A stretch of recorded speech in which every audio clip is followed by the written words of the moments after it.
What's going on, y'all? Welcome back to basketball, and more importantly, welcome back to Bleacher Report. And I know, Bleacher Report is merely going to be a vessel to help us have a much better conversation than whatever the hell they're talking about in these articles, because who knows what Bleacher Report's talking about in these articles most of the time. But anyway, we're going to be grading every team's 2025 NBA offseason so far, right? There's still time. There's still a lot of people that need to be picked up, guys that can really have an impact on teams as well. Hell, Russell Westbrook's still sitting out there somewhere, and I mean, he could win you 2 playoff games and lose you 2 playoff games, so that's a big difference. But anyway, I'm really looking forward to diving into this. We're going to be using the offseason tracker to kind of help guide us as well. But before we go and do that, make sure you guys like, subscribe, and comment. I've responded to every single comment on my YouTube channel up to this point, and I intend to keep on doing so. So if you leave me a comment, I'm going to respond to it. And seriously, thanks for all the love that we've been getting throughout the offseason so far. It's cool to see the channel still kind of continuing to grow, even though basketball is at like just an all-time low for the year, right, in terms of conversation. That's typical. That's just kind of how it works. That's why a lot of your favorite basketball YouTubers don't post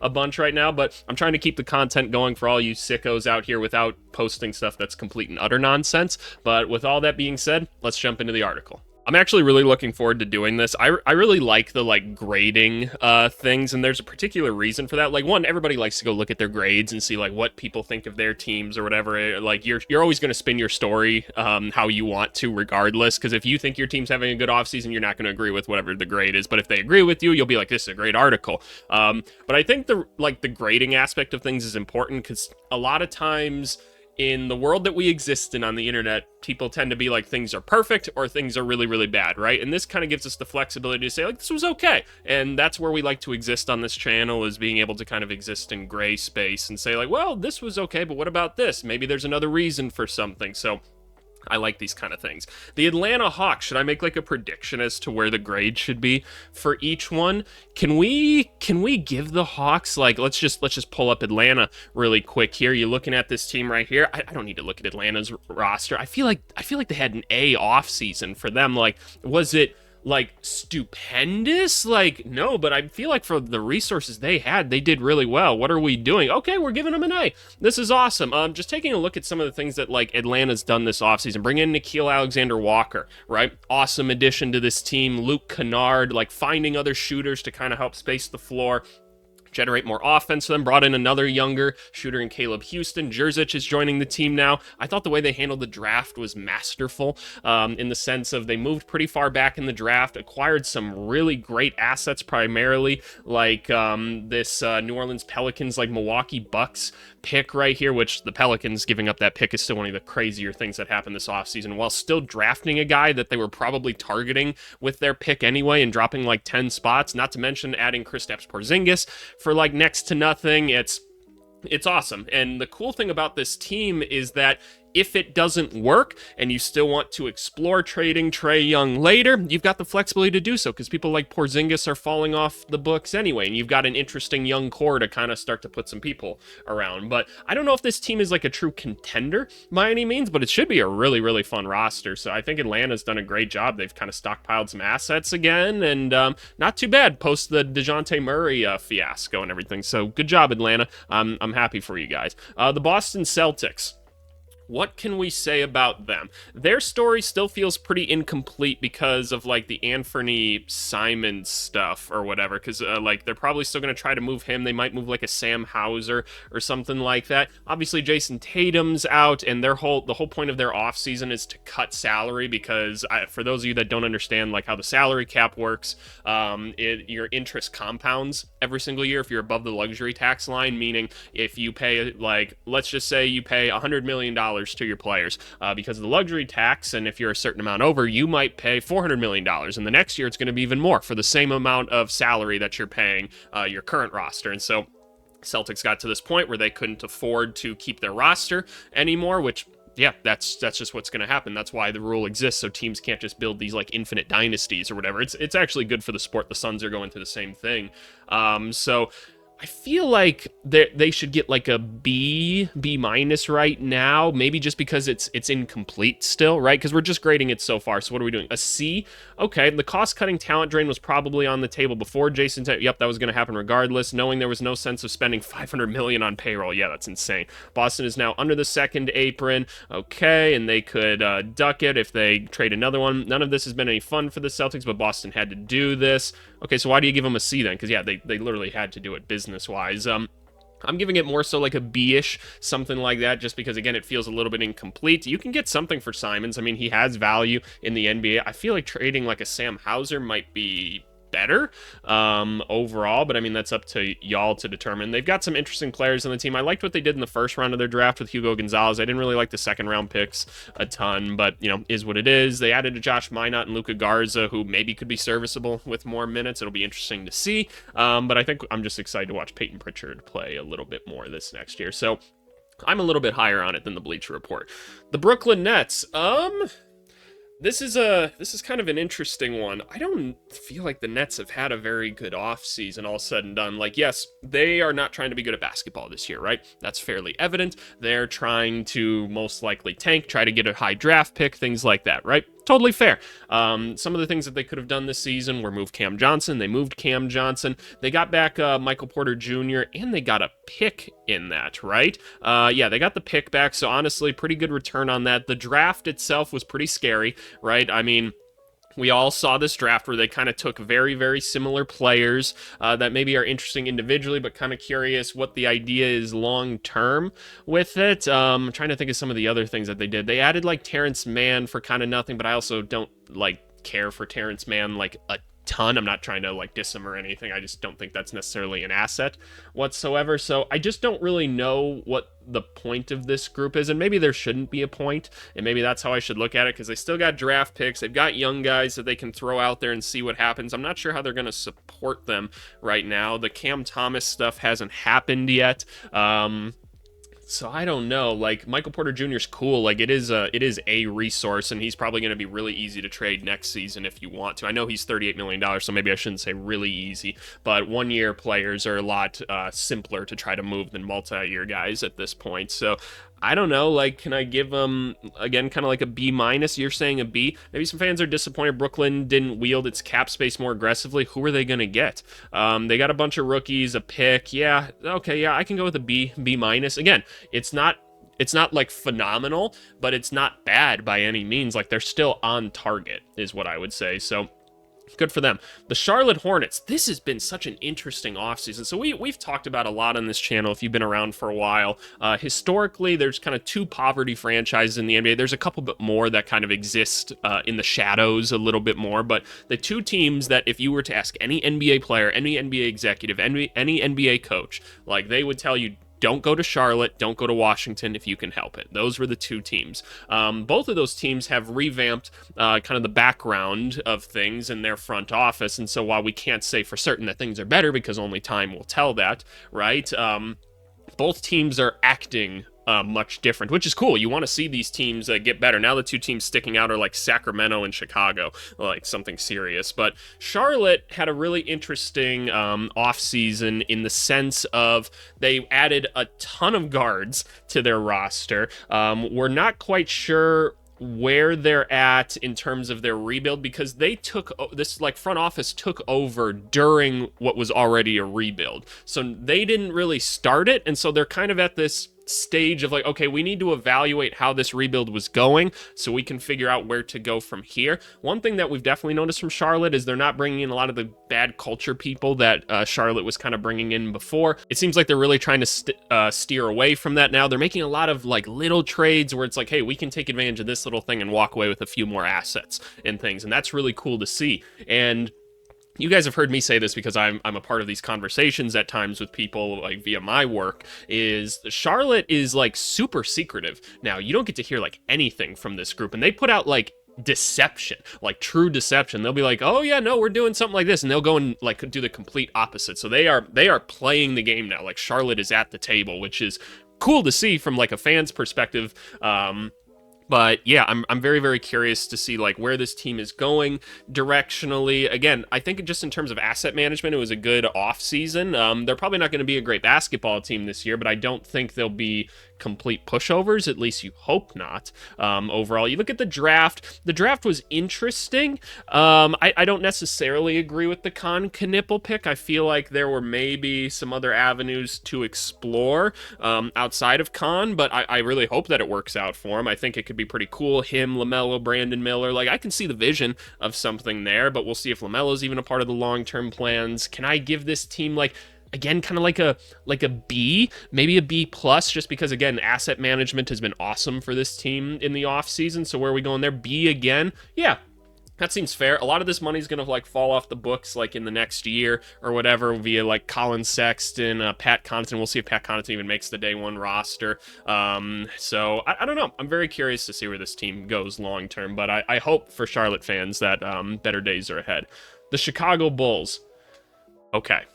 This is my team, right? This is the Chicago Bulls. I always try to say I don't want to be dramatic with things, right? Because obviously I've got some emotional connection to this team or whatever, and I know a lot of times us sports fans will be like, oh, my team's the worst, or EVC. This is how y'all sound to me in your comments sometimes. EVC, my team's so bad, they haven't done this. Shut the fuck up. It's so whiny. I don't want to hear your whines, but leave me a comment still, because, pushes the video out further, good for the algorithm, shit like that. Just don't complain. But anyway, my Chicago Bulls have to be one of the worst like run organizations in the NBA. They just have to be. Like, over the last like 8 or 9 years, they've been the 9th or 10th seed for like 8 out of 9 of them, and they don't seem to really be going in a particular direction. The Josh Giddey negotiations don't seem to be going all that great, which that at least makes like logical sense to me. There's kind of this impasse of like Giddey doesn't have a ton of leverage, but they want a certain amount of money because certain players at his skill level have gotten a certain amount of money before, but the market has changed now, so it's a little bit different. I think you got a great coach in place, but in terms of just establishing the offseason, by the way, like I promise you, I love Billy Donovan. Like, I've had some interactions before. I think the dude is a phenomenal coach. If for those Bulls fans that think you have a bad coach, you're a moron. You don't have a good basketball team. That's the problem. That's why you don't win. There's no good basketball players here. Let's just take a look at what Chicago did this offseason.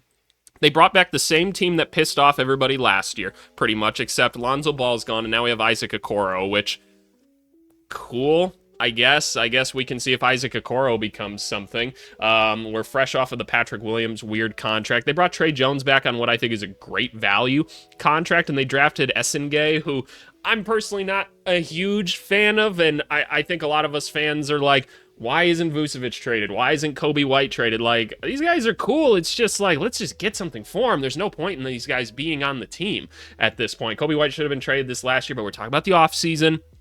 I don't know. I feel like you could have made like a Javon Carter move and maybe picked up some assets or something like that. The draft, they moved back in the draft purely for cash, and that pissed me off a little bit as well. Like, maybe I shouldn't say pissed me off, but it just made me roll my eyes as a Bulls fan. I'm like, yeah, no, that's kind of what the Bulls do, right? That's just how they behave. So can we give this like a D? Can we give it a D? Yeah, okay. The straight up swapping Lonzo Ball for Isaac Okoro underwhelms. The best thing you could say for the deal is that Okoro, who profiles as a 9th man on a good team, is more likely to hold up. Yeah, let's not talk about it anymore. The Cleveland Cavaliers, okay. Let me refamiliarize myself with them. So they're on the better end of probably the Okoro-Lonzo Ball trade. They need to save some money. They ended up doing that. They still have to, maybe they're not going to save any more money. They did the whole Ty Jerome sign and trade, right? Which, like, you weren't going to get much for him anyway. Brought Sam Merrill back, brought Larry Nance back. You got 2 roster spots open still, at least by my count of things. My tracker could be off because I just haven't been paying like that close of attention as of late, if I'm being honest with you. But they need another guard to replace Ty Jerome. They did so in Lonzo Ball. We hope he's going to be healthy. They could probably use one more big on the roster. Like, I love the Tyrese Proctor draft pick. I feel like it's been a pretty good offseason. You just kind of want to run this team back, and you don't really need to overcomplicate it. Can we give it like an A-, B? Okay. All told, the Cavs bring back a roster that looks really good as one of the ones that won 64 games last year, only with slightly more postseason viability. Yeah, I mean, that's kind of the hope, right? You didn't want to touch too much with this team, and you didn't give up anything crazy. You brought in some interesting new players, and they still have a little bit of room to go. So yeah, good for Cleveland. I'd say it's more so like an A-, just because like you just didn't have much to do in general. So just my thoughts there. The Dallas Mavericks. Woo-wee, what a roller coaster has it been for you guys, right? Let's move back over to Dallas. What have you guys done this offseason? Because it feels like it's been pretty awesome. Obviously, you drafted Cooper Flagg. Did a very good job there. You brought in D'Angelo Russell to be the placeholder point guard for Kyrie Irving for a little bit. Great deal. Brought back Dante Exum. Very, very good. You still got guys like Daniel Gafford, PJ Washington on the team. I feel like you could repurpose PJ Washington a little bit. Still, like, don't get me wrong, I really like him as a player. I just think that now might be a good time to get a little bit of value for him. You can kind of keep the rest of your bigs. He feels like an odd man out with Cooper Flagg there as well. Maybe you get something else for him. I don't know, but the roster looks pretty good. Kyrie Irving's going to come back at a certain point. You didn't mess anything up. So can we give them an A? Can we give them an A? A B? Okay, why? The luck was entirely undeserved, but still, they didn't not draft Cooper Flagg, so they did what they were supposed to do. Dallas, other moves, bellied at least a little bit in planning. Kyrie Irving returned, yep, so they got a better deal out of that. Dante Exum and D'Angelo Russell came back. Daniel Gafford's 3-year extension was a bit surprising. Did I not count Daniel Gafford? I haven't put Daniel Gafford's like little extension into there yet, but you know what I mean. I don't get why this is bad. These are all good basketball players. Like, maybe, like I said, maybe you could say that they could better utilize some of the talent, and maybe they could turn PJ Washington or say Daniel Gafford into like another guard that can help them now, but I don't think it's bad. I don't think it's bad at all. I'd give them more of an A-. And I guess they're not saying it's bad. They're just saying it's a B, so understandable. Denver Nuggets. Ooh, that's got to be an A. Let's go on to see it. C? Ooh, whoa. Why? If the Denver Nuggets had been able to acquire Bruce Brown, Tim Hardaway Jr. while holding on to Michael Porter Jr. in their pick, they may deserve a below average grade. Then maybe they deserve a below average. Wait, what? That's the real sticking point of Denver's offseason. Did the Nuggets sweeten the MPJ for Cam Johnson swap with that pick because they intended to use $17 million in 2025, blah, blah, blah? Or were Brown and Hardaway going to sign regardless? What the fuck are we talking about? I'm sorry, I don't understand. It's not as if the trade created cap space or opened up roster exceptions, so cynics can easily argue Denver just cheapened out? Huh? Okay, see, this is why we don't read, like, the Bleacher Report articles all the way. Denver is better on paper, and it's at least plausible Johnson could outperform MPJ over the life of his contract. Yeah, I would argue that they're pretty similar players, right? The stench of thriftiness looms. What are we talking about? You got... Okay, let's just move on for a second. Let's just move on for a second. They saved a lot of money by going and getting Cam Johnson, right? Okay, Bleacher Report, they were able to do that, right? Okay, cool. Because they were able to save that money, they could go get a Jonas Valanciunas. They could go sign other people. You guys understand, right? You guys know what I'm talking about, right? And they're going to be able to sign, like, potentially somebody else because they've got a little bit of room before the first apron to go and sign somebody. Like, I don't understand. Yes, Michael Porter Jr. was a good basketball player. I'll be the first one to tell you guys that. So is Cam Johnson. Like, I don't understand. Yes, you traded the draft pick to do so, but it's because of the leverage in the negotiation. Like, I'm sure they would have kept Michael Porter Jr. and tried to trade salary elsewhere, but you couldn't move Zeke Naji, and like nobody else is like you don't want to trade those guys. So I don't understand this logic. Nuggets, you guys had an awesome offseason. Don't listen to the Bleacher Report article. That makes no sense. We can at least bump the markup a little bit because it looks like Valanciunas is going to stay. He's a major upgrade on anyone Denver had behind Jokic at center. They had nobody really behind him at center. Oh, goodness gracious. Okay, whatever. Let's just move on. Trying to argue was stupid. This is why I don't really go on the internet all that much, right? And, like, I read y'all's comments, and sometimes there's some dumb comments. I'm gonna keep it real with you, but, like, there's no point in arguing with dumb. Detroit Pistons.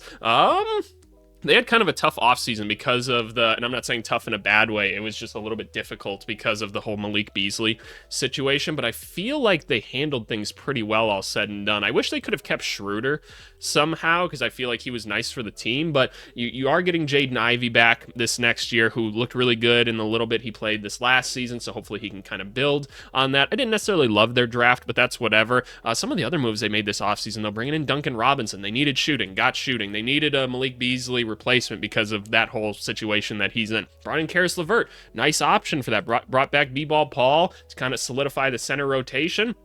Cool. I just like that all the moves factor around Cade, right? That's how you're supposed to be building up this team, is around your kind of star piece. Let's see if other guys continue to develop, like Asar Thompson, Ron Holland, right? We talked about Jaden Ivey. I hope Marcus Sasser can get on the court a little bit more, because I like Sasser as a player, and I'd like to see him get a chance to develop. Didn't do anything crazy. Still got a lot of financial flexibility going forward. Could still bring in some other pieces as well.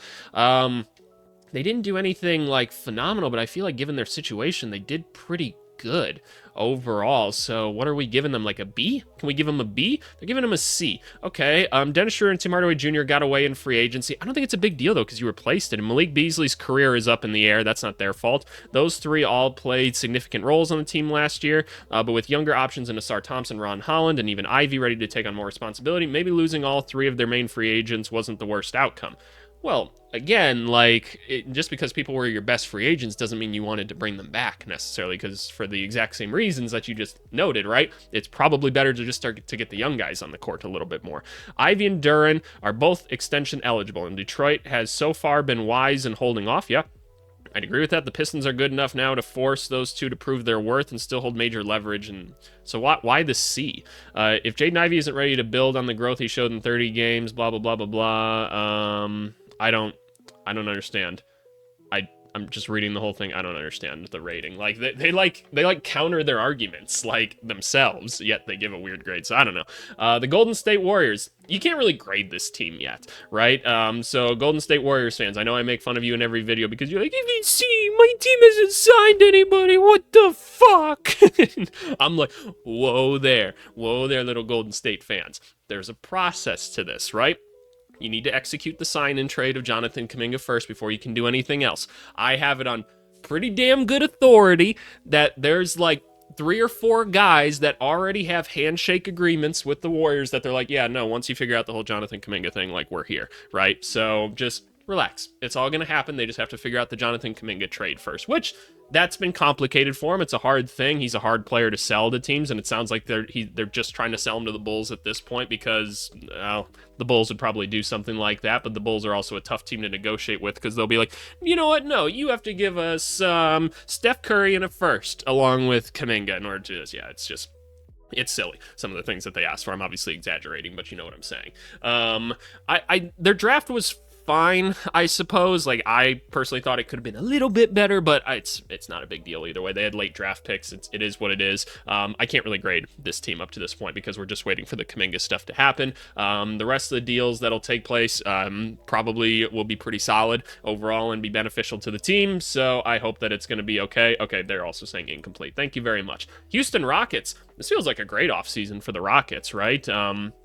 Going over and taking a look at these guys quick, brought in a lot of people. Obviously did the Kevin Durant trade, which for what they gave up, they basically just gave up Jalen Green, and Dylan Brooks was good too, but the Kevin Durant upgrade is obviously substantial. You still have a lot of other great defenders around him, and Jalen Green was not really helping your team all that much, so he's gone. You added Kevin Durant. Great. You needed that go-to scorer. Got Fred VanVleet on a little bit better of a contract. Brought back Adams, pried Dorian Finney-Smith away. Somehow got Clint Capella. They've got 3 really good centers on their roster. Brought in Josh Okogie recently, another strong defender to add to there, and just brought back all the other guys that were making this team function.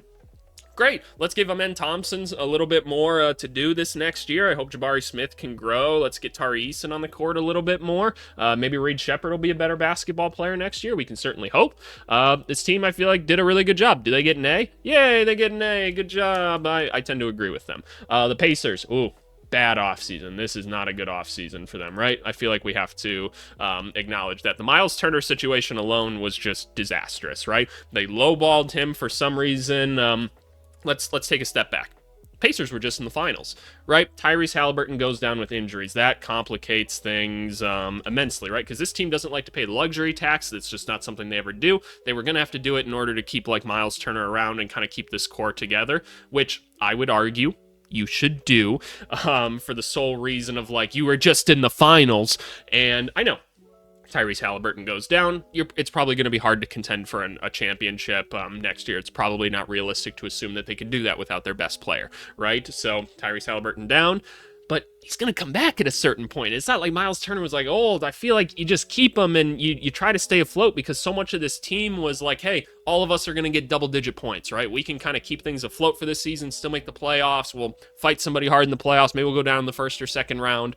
I don't know, but we keep the culture going. Instead, they lowball Miles Turner and he dips, and this just sends a message to the Pacers team that they're not for real, which is just kind of unfortunate, honestly, because this is usually widely regarded as one of the better run organizations, despite them being a little bit cheap, and so this was kind of disappointing to see. I get the draft pick of drafting Cam Jones because Halliburton was down. They brought back Wiseman, cool. Isaiah Jackson's here. He got a new deal. That's probably a pretty good value, assuming that he can be healthy. The roster's just looking a little bit scary now. The Jay Huff move was kind of cool, I suppose. And like, I think this team's still going to be competitive night in and night out next year, but it feels like they really took a step back and maybe took a culture hit. Can I give them like a D or something? Can I give them a D, an F? Sure, if you want to be that harsh with it, like I can see it, because the Turner thing is crazy to me. Turner, one of maybe the 5 legitimate rim-protecting floor-spacing centers in the league, walked for nothing. With or without the Halliburton injury, this was a profoundly disappointing summer for a team that nearly won a title. Yep, couldn't agree more. Couldn't agree more. The Los Angeles Clippers. Oh, wow, what an awesome offseason for them. Do they get an A? A-. Bradley Beal will come aboard following the buyout. Chris Paul will join. What else did you really want them to do? This team loaded up this offseason. So, obviously, added John Collins in a trade for Norman Powell, which, like, Norman Powell was a borderline all-star this last season, but he was a little bit redundant considering they knew they could get Bradley Beal. So they were like, okay, we can just have John Collins and have like a better version of Norman Powell. Cool. And that's presuming health and all these other things, right? And I don't want to undersell Norman Powell because he was awesome this last season. But you got Bradley Beal. You brought in Chris Paul, which is awesome, right? He gets to kind of come back. That's a great story for them and everything. Maintained like a lot of their other really good roster players. Brought in Brook Lopez because James Harden signed a more team-friendly deal with them. And they drafted a center, which they needed with the 30th pick. Like, I thought it was a perfect offseason for them. I like that the Clippers are staying competitive each and every year. They're like, look, this all still rides on if Harden and Kawhi are going to be healthy. We get that. But they're like, look, we're going to play as if they are, man, and we can win a championship if we have that. And I totally agree. Clippers were the best team post-All-Star break this last season. They took the Nuggets to like 7 games, and the Nuggets were taking OKC to that many games. This is one of the best teams in basketball, man. If they stay healthy, this should be a really, really fun group to watch. So I'm giving them more of an A. God damn it, I hate when Bleacher Report scrolls up like this. Like, who programmed that? Why would I want that? I don't understand. I just don't understand. The Lakers.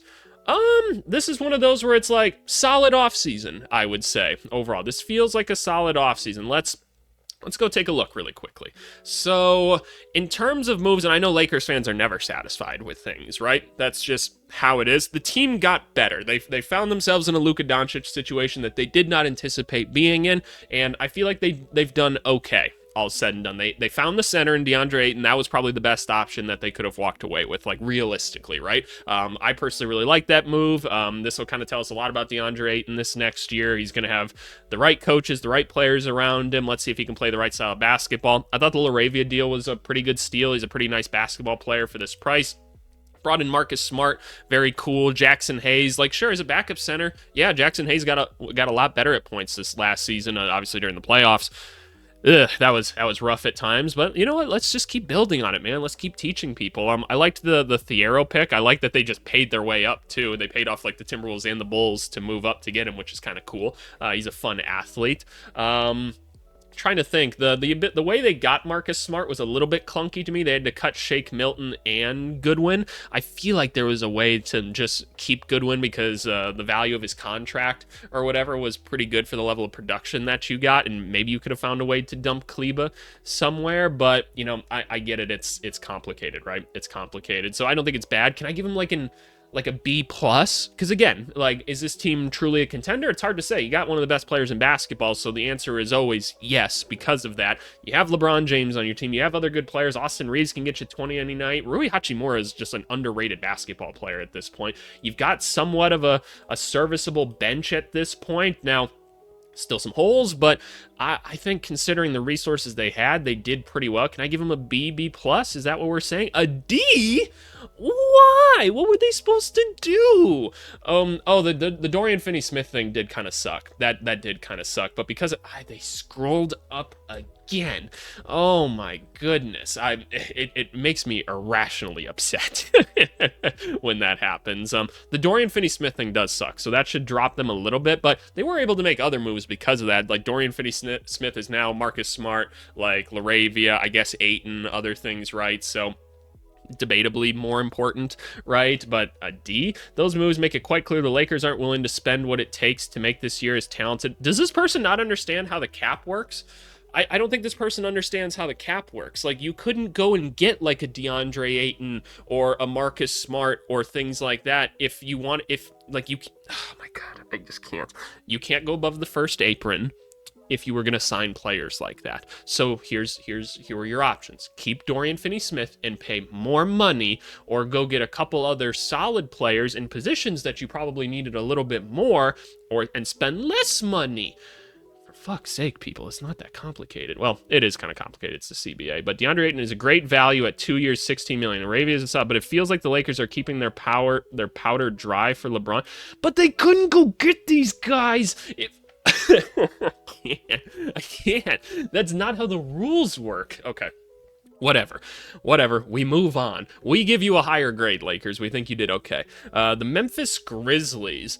I'm trying to think back to like the Grizzlies offseason and everything that kind of transpired with this. So they brought back on Aldama on a great value contract, got Ty Jerome on a pretty good value contract too. I do think Ty Jerome maybe overperformed his ability a little bit, but that's just an assumption. Jacques Landale, cool. Cam Spencer, got him on a nice new deal. I thought the Cedric Coward pick was pretty good overall. What else did they do?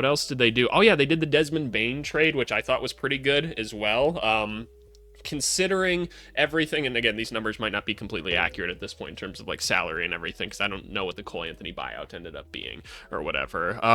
The KCP edition I thought was cool. Like, they got some capital for moving Desmond Bane, who really like didn't gel that well with the current core, at least not to the point where it was worth like keeping him. You got really good value for him, and you replaced him with some very comparable players in the sense of like what they can do in a particular role. I'm hoping some of the young guys can get on the court just a little bit more. They didn't necessarily address the major things of like finding that true starting center and finding that true starting wing or whatever. So I think that's why I give them like a B minus, more so because those feel like those should have been option ones, but all the other little side moves they did were really good. So can I say like a B minus overall? They didn't address the big things, but a B. Much depends on how Cedric Coward looks. How much does that weigh things for you? Okay, feels like a below market deal. It is a below market deal for Aldama. At first it got for Bane deal. Should move them up 5 spots so it could blah, blah, blah, blah, blah. Yeah, I think it was a solid offseason overall. I'd maybe say a little bit lower than that because I don't think they addressed what, at least in my opinion, should have been the immediate needs. But overall, some really, really savvy moves, and I like some of the contracts they gave out. The Miami Heat.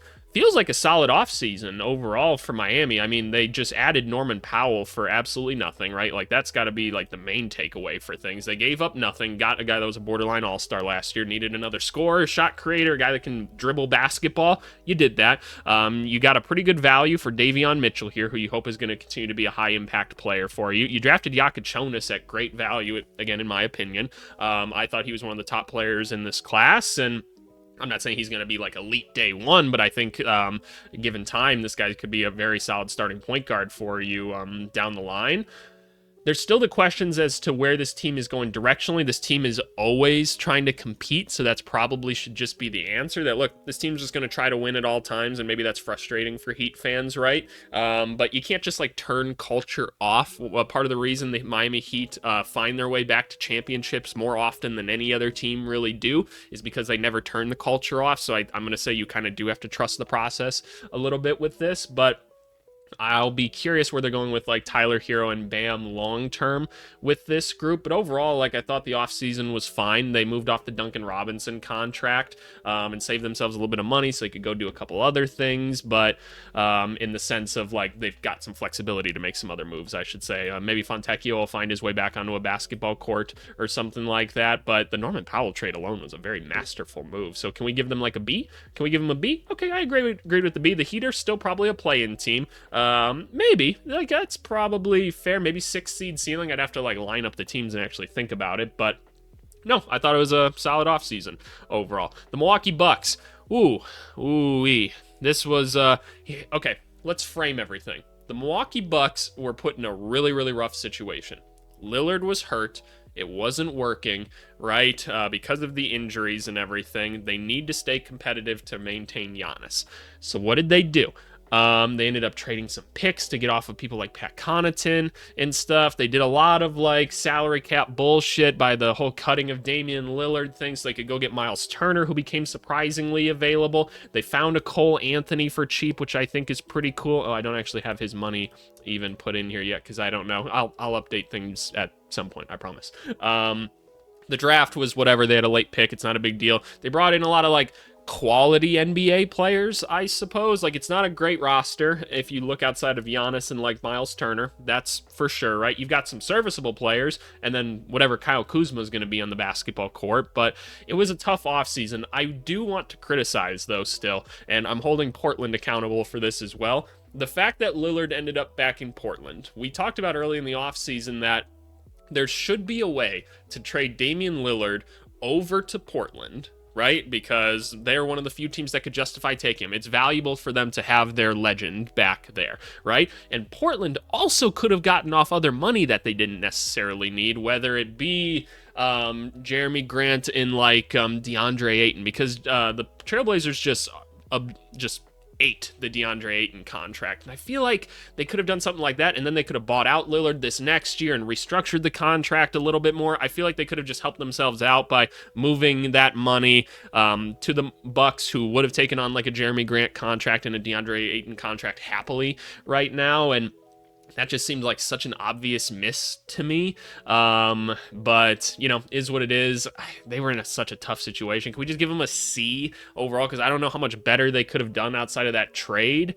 Maybe a C minus overall. They like the Miles Turner thing was cool. I don't like that they have to pay Lillard for each of the next 5 years. It feels like impossible to contend like that. But I don't know. What do they think? C minus, yeah, that's where I tend to sit as well. If Milwaukee has any real shot at title, maybe it would have been worth it. But the Bucks shackled themselves financially for years to come, all for a roster that probably can't finish in the top 4 of these. I wouldn't necessarily say that because you have Giannis and he is that good, but can they actually contend for a championship? It's going to be tough. It's going to be very, very tough. The Timberwolves kept things pretty simple this offseason. Didn't do a whole bunch. They just kind of brought a lot of their guys back, let a couple walk. The Jean Beringer draft pick I thought was maybe not like the best pick, but I thought it was solid overall. Obviously, Nickeil Alexander-Walker walked. You were going to have to give somebody up in order to re-sign your other guys, so that's just the business. It's not really a big deal. All said and done, they locked up Naz Reid to what I think is a great value contract, kept Joe Ingles around. Terrence Shannon Jr. is going to be able to get more minutes now with Nog on. And no, I thought it was a pretty solid offseason overall. There's still some moves to be made, but there wasn't a ton to do necessarily. This team's made 2 straight conference finals. Like, let's just keep trying to get better. A C. The Wolves could have chosen to keep Alexander Walker and said, okay, Gobert's 33, so slippage is coming, but he won DPOY recently and was still an all-defensive second-teamer last year. Okay. The Wolves could have chosen to keep Alexander Walker. Well, financially, probably not. And their decision to let him leave in free agency suggests they believe more in their backcourt depth than what they've got up front. What? Time will tell if they're right about that.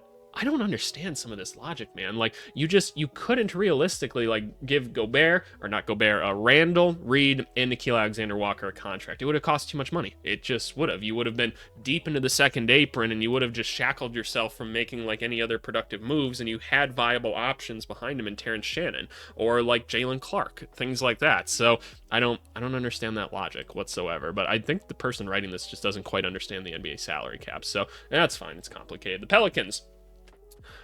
Pelicans had a weird offseason. This was a weird one.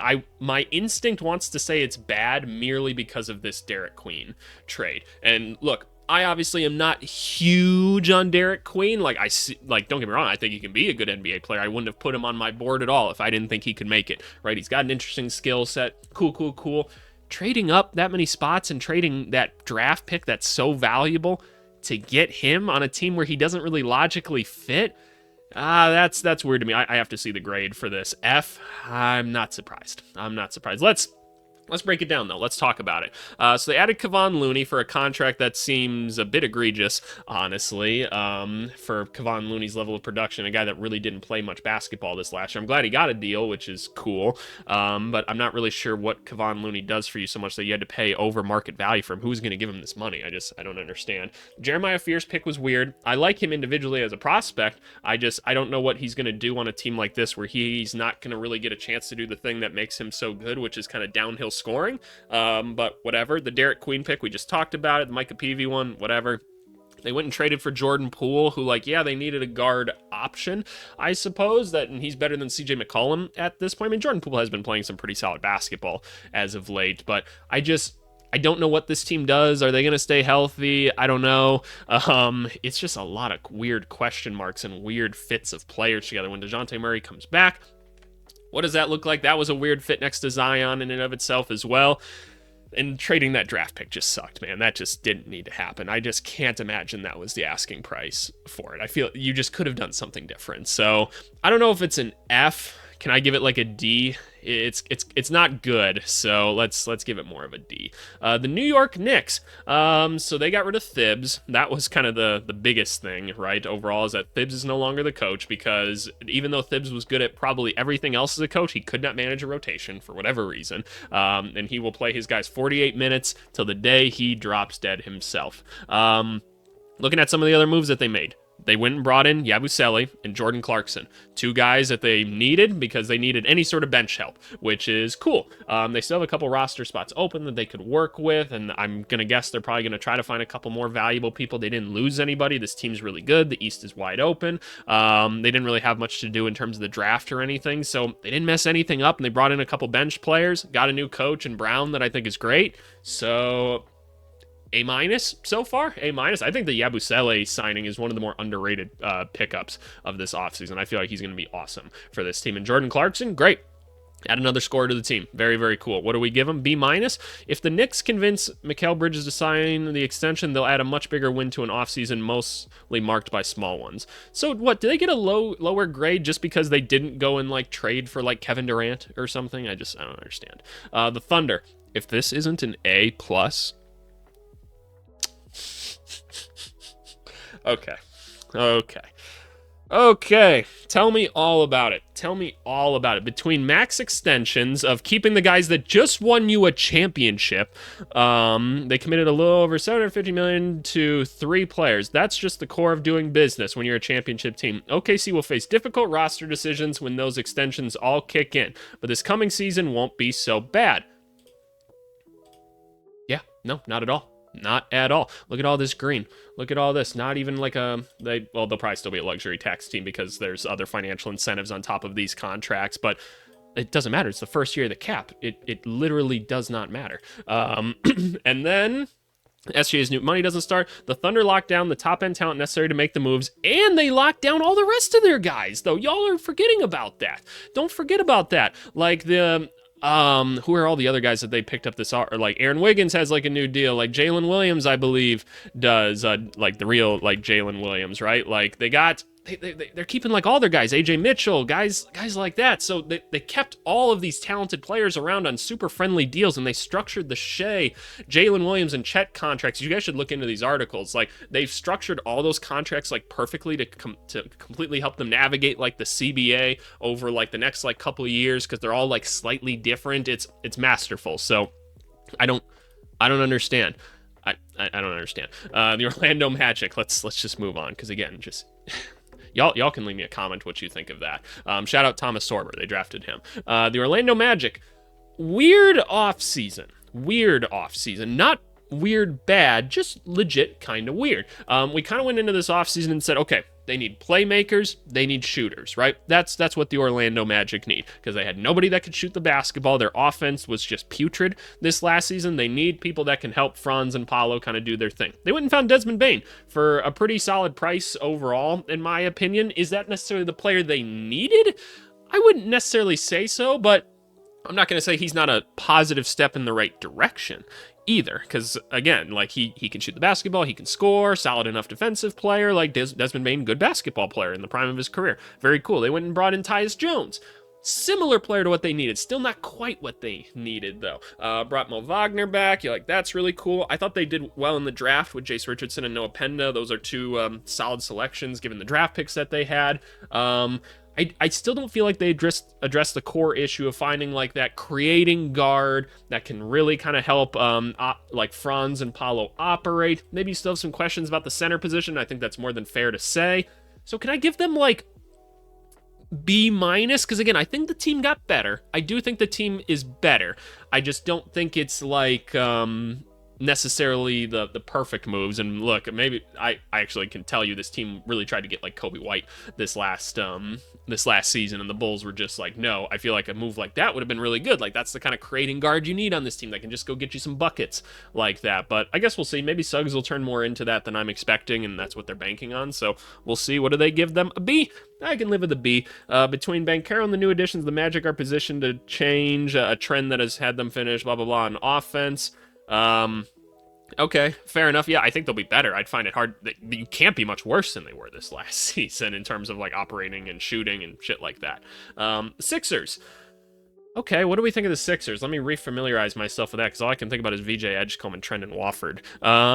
So they kind of just kept their core together, which I think makes sense. If you're a Philly fan that thinks that they should just like blow things up, like I hear what you're saying. I think you should give this core a chance, otherwise it's just bad business more so than anything else. So you kept this core together. I'm glad that Justin Edwards is going to be sticking around. That's a cool prospect for y'all to mess with. You brought back Eric Gordon. I didn't think that was really necessary. I like the Kyle Lowry move. Trendon Watford maybe could be something for you, because you couldn't really keep Gershon on the team at this point. I loved your draft. VJ Edgecombe and Janai Broom, I think, are really good picks. I think VJ Edgecombe can be an all-NBA player at some point, and overall, the Sixers are in this cool spot where if things don't work out this season, let's say you move off of Embiid, you move off of Paul George, you've already got this rebuild that's here of Tyrese Maxey, Jared McCain, and VJ Edgecombe.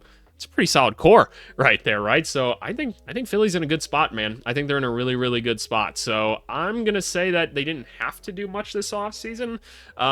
They just didn't really mess anything up. So can we give them like a B?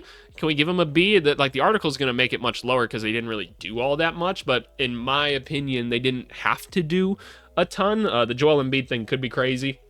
We'll see. But I don't know. I don't think it was like a bad offseason. C, both could feature prominent rotation players, blah, blah, blah, blah, blah. Yeah. Okay, so yeah, they're just saying it's because they didn't really do anything else, which, yeah, fair enough. I just don't think this team had to do a ton. They can compete if people are healthy, so we'll see. The Phoenix Suns. Another weird offseason, right? For Phoenix. We're not quite sure exactly where Phoenix is going with things yet overall, right? And this video is starting to get long, so I should probably speed things up just a little bit. Maybe I'll like the long videos, though, and I can help you get through your Wednesday this way. Hopefully you guys like this kind of stuff. Leave me a comment. Leave me a like if you like the long-form videos. I hope I can kill an hour of your day for you. I'm looking at you, John. There's a John somewhere that was just like... I love doing stuff like that in my videos. The Suns. Their whole goal this offseason was save money. They have achieved that for the most part now. They are under the luxury tax. This team can't cross back into the tax because of the repeater thing. We talked about that earlier with Boston. Looking at this roster, they bought out Bradley Beal, who they have to pay over the next couple seasons, which is a little bit scary, in all honesty. So I'm a little bit worried about that. Not sure you were going to be able to find a trade partner for him. I get it. You do have a semi-competitive basketball team around Devin Booker now, which is nice. I thought you did great in the draft with Maluach and Rasheer Fleming. You brought in Mark Williams. Dylan Brooks is nice. Jalen Green, maybe you help him actualize all the potential he has or something. I'm really curious to see Nigel Hayes play. That was a real surprise signing. I didn't know he was balling like that overseas, so curious to see where this goes. But yeah, there's still maybe some moves to be made. I'd like to see like a Nick Richards move just because you don't need him and you can probably get some value for him. You still need to figure out the point guard spot, but overall, can I give him like a B-? Because I think all the moves are really good. Like the Kevin Durant one, I think you did probably the best that you really could for him. The Bradley Beal one just kind of sucked, and that's maybe more so a product of other things rather than like mismanaging assets this offseason. So can I give him like a B minus? It's a little bit incomplete still. What are we giving him? A D? This was a blow it up situation. How you can't? Oh my God! Do you know how hard it is to just completely blow it up? You have to find teams to absorb all the money. You can't go from all the money to no the money. It's not how it works. Oh my God! I can't. The Portland Trailblazers. Let's talk about them. What did they do this offseason besides have a weird draft? Oh yeah, the Damian Lillard shit. That all just happened, right? So, and the DeAndre Ayton stuff. There was a lot of stuff that happened in Portland this offseason. So we already talked about, I think that they should have been able to figure out some sort of swap of like Ayton, Grant, maybe somebody else or something, get Damian Lillard in, buy him out after this next season, get him to a long-term contract that he's kind of on now, whatever, because you had some space to make that work, whatever. It doesn't matter. You brought back Damian Lillard. Not really sure, like, basketball-wise, what that's going to do for you guys, and there's not really a point in having that conversation right now. Let's just enjoy the fact that Damian Lillard's back in Portland. That's just cool as a basketball fan. Hopefully he can be a teacher to the young guys, and that's all we can really say right now. There's no point in trying to figure out the basketball fit up to this point, just because the roster could look completely different this next year. The draft was weird. Hanson Yang, you guys know I didn't like the pick. I didn't think it made a ton of sense. I feel like it was an extreme reach and just a mismanagement of assets. Let's say you like Hanson Yang a lot, which, cool, if you do. I think there's some NBA potential there, like, by all means. I don't think it's there at this point in time, but I guess we'll see. I'm a little bit confused why you take a guy like Donovan Clingan. He shows you a lot during his rookie year, and then you go take another center right away. It just feels like typical Portland Trailblazers, not quite having a plan as to where they're going. I really hope to see this young group of players and Scoot Henderson, Sharp, Kamara, Denny, and Clingan really get a chance to run this year. The Drew Holiday stuff was cool. We do have to give Portland credit just for trade asset management, right? Bringing in guys like Drew Holiday for next to nothing, right? Getting Damian Lillard back for just signing him, things like that. That's all good. The draft asset management thing was just a little bit weird. You're probably going to flip Holiday halfway through the year for a profit, which great, assuming he doesn't get hurt or anything like that. Knock on wood. I just don't know I don't know what the direction is necessarily. I don't know what they're trying to do. It's cool that they got some vets on the team. I hope the young guys get to play a bunch. I don't think it's a bad offseason by any means. I don't know. I'm a little bit confused overall, but can we give him like a B minus? Where are you guys going to put it? A B? Let's lean towards optimism and assume the Blazers are both better in the short because of Holiday and more exciting in the long term because of Hanson Yang. Well, if you're that high on him, fine. You could have drafted him with an early second-round pick. Nobody was going to touch him. I promise you that. Sacramento Kings. Let's keep this moving. Kings. Bad offseason, in my opinion. Bad offseason. They're kind of stuck with this weird team. You guys heard me say you have to give them a lot of credit for how they handled the Fox situation overall because they were just in a bad situation, and I thought they made out okay with it. I don't understand going after like a Dennis Schroeder necessarily. I don't know what the point of trying to compete with this team is. I would just try to sell these assets if you can. I know it's easier said than done, but somebody can take DeRozan. The contract isn't bad. Somebody will take Malik Monk. Somebody will definitely give you a lot for Sabonis. It's just we know this team doesn't work. So I don't get why we're doing like the Dennis Schroeder thing and trying to make it work. Yes, they needed a point guard objectively, but I don't get it. I loved their draft. I thought their draft was awesome. I didn't like that they traded into the first round to get Nick Clifford. You guys know I like Nick Clifford a lot. I had him a lot higher on my board than most people did. I just didn't think you had to trade what you did to get him. I just thought the value swap didn't make a ton of sense, but I do like Nick Clifford. I like Ray No as a second round grab, so good for them there. Overall, this team, though, just seems to be heading in a backwards direction. Like, this team doesn't seem like it can necessarily even make the play-in, and they've got all this talent on it. It's just crazy to me. And Keegan Murray will never get the justice he deserves. I want to see him with the basketball a little bit more. What are we giving them? D-? Yeah, that seems fair. Let's move on from the Kings. The Spurs, awesome offseason. Can we just give them an A? Why is it a B? Why is it a B? Let's go take a look at the Spurs. They've got Victor Wembanyama. That's really cool. They needed backup center help. They got Luke Cornett and Kelly Olynyk. There, you got some backup center help. That's something that you needed. You went and drafted Dylan Harper. Good for you.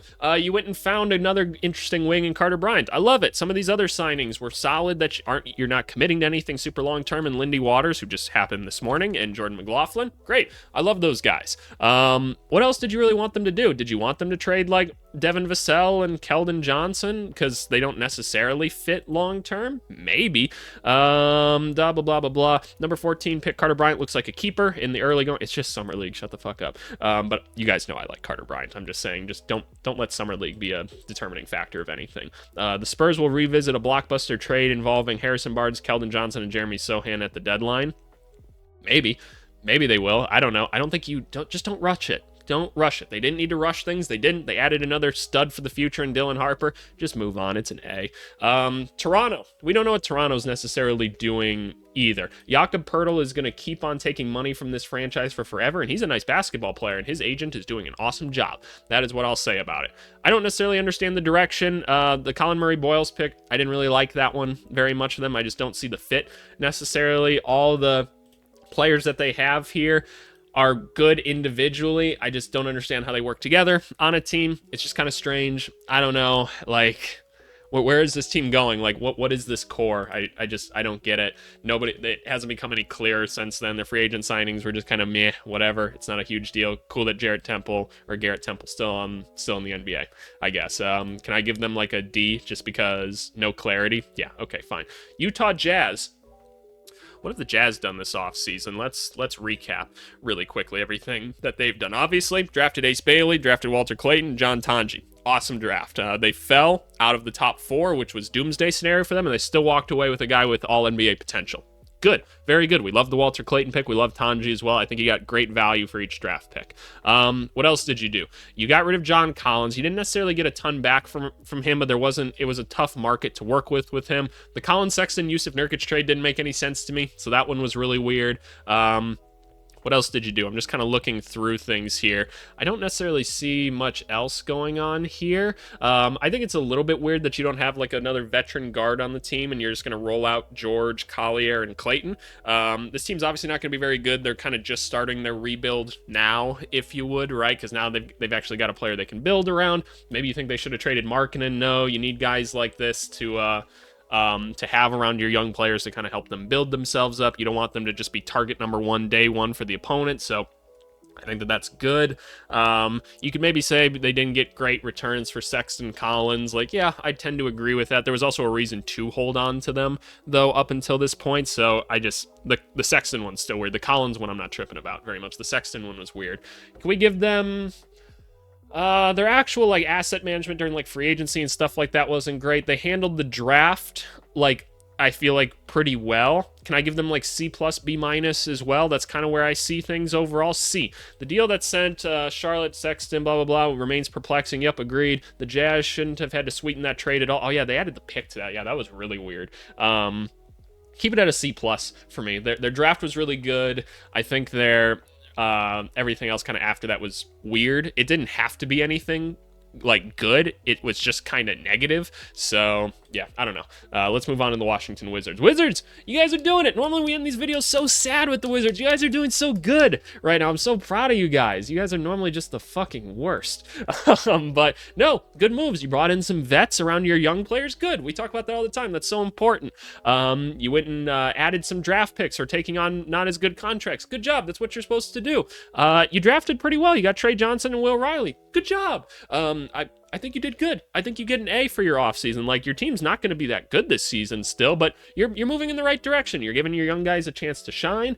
You're supporting them well. You're giving a lot of young guys a chance to prove themselves, but not locking yourself up to anything long term. You picked up a bunch of draft picks. You got some vets to make sure that the coach doesn't jump off a bridge. This is great. This is so good. What are we giving it? A B. Whitmore is far from a perfect player, and the tunnel vision might mean he's truly never going to be like a winner. Yeah, it's probably a solid assessment, but he's still oozing with potential. The Wizards did well to take a no-risk flyer on him. Totally agree. And the added bonus is Trey Johnson gives them another shot at the top-line scoring threat. Yeah, no, I think they did. Good overall. Good job, Washington. Good job. Now take me to the top of the article. There we go. But anyway, Appreciate you all for watching. I hope you guys enjoyed. Let me know your comments down below. Let's jump into the comments of the video. All right, y'all. Comment of the video right here is coming from our Finding a Home for the Best Remaining NBA Free Agents. Go watch that one. I'm surprised I put little to no effort in the thumbnail on this one and still performing pretty well. So I don't know. Maybe that's a sign that I should do it simple. But yeah, comment of the video is Bartekino. Comment.